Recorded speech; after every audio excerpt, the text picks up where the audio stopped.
প্রার্থী হিসাবে নাম ঘোষণা হওয়ার পর থেকে এই বরানগর কেন্দ্রের বিভিন্ন জায়গাতে ঘুরে বেড়াচ্ছেন সজল ঘোষ। এই মুহূর্তে আমাদের সঙ্গে সরাসরি রয়েছেন।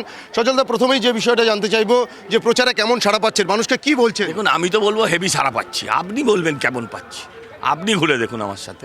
মানুষকে কি বলছেন? মানুষকে কিছুই বলছি না, মানুষ সব জানে তার এলাকা কেমন আছে, সে এলাকায় কেমনভাবে ভালো আছে মন্দ আছে তারা সব জানে। তাদের কাছে একটাই কথা বলছি যে আমায় 5টা বছরের সুযোগ দাও, ভালো না লাগলে পাল্টে দাও।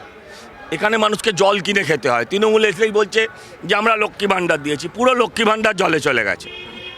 মানুষকে 30 টাকা বোতল ডেলি কিনতে হয়। এই যদি মানুষের হয় তাহলে লক্ষ্মী ভাণ্ডার পেয়ে লাভ কী হয়? 2024-এর যে উপনির্বাচন, সেখানে 8,000-এর কিছু বেশি ভোটে আপনাকে হারতে হয়েছিল। এবার কি সেই ব্যবধানটাকে কমিয়ে? এবারে 27,000 ব্যবধান কমিয়েছিলাম।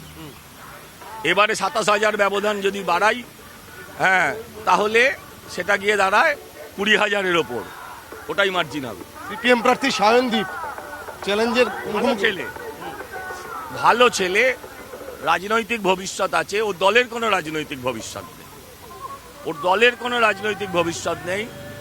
আমি সায়নদীপকে বলবো না, কিন্তু ওর দলের লক্ষ্য হচ্ছে একটাই, সেটা হচ্ছে তৃণমূলকে জেতানো।